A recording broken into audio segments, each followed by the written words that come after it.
Good morning, brothers and sisters. I was thinking about the other day about where we've been over the past few months, not just as a church, but as a nation. And consistently, everything that just came in my head is that I longed for a day where everything was perfect again. That perfect shalom, that perfect moment, like in the garden back when God created everything in harmony and peace. And I just considered, I was like, what would that look like for us? How would that look like to pray that for us?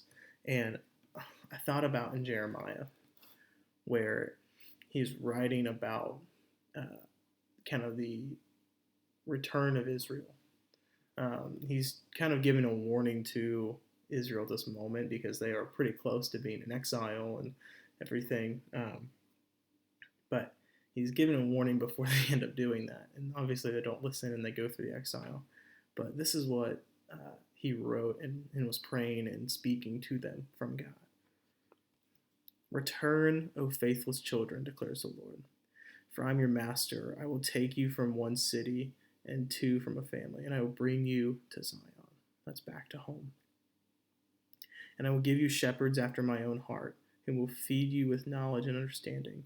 And when you have multiplied and been fruitful in the land, just like when they talked about in Genesis 2, like being fruitful and multiplying.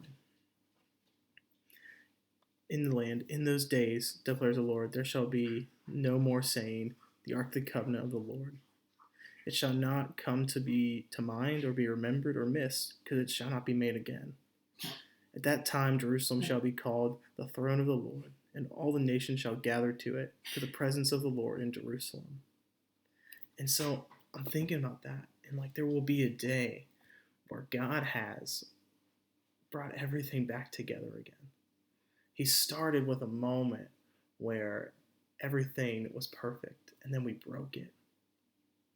And then through conversations, through a nation, and through his son, he established a way back to himself. And after his son left to go back to heaven, he started this movement called the church, us, the people of God.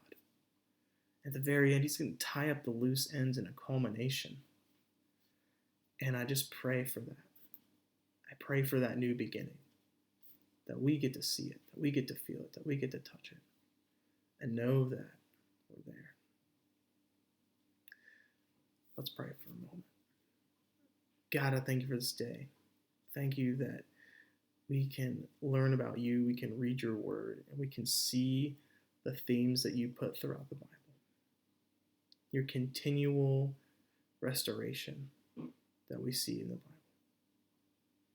God, allow us to be your people and allow us to long for justice, to long for the new beginning that you offer, where we can live in perfect shalom.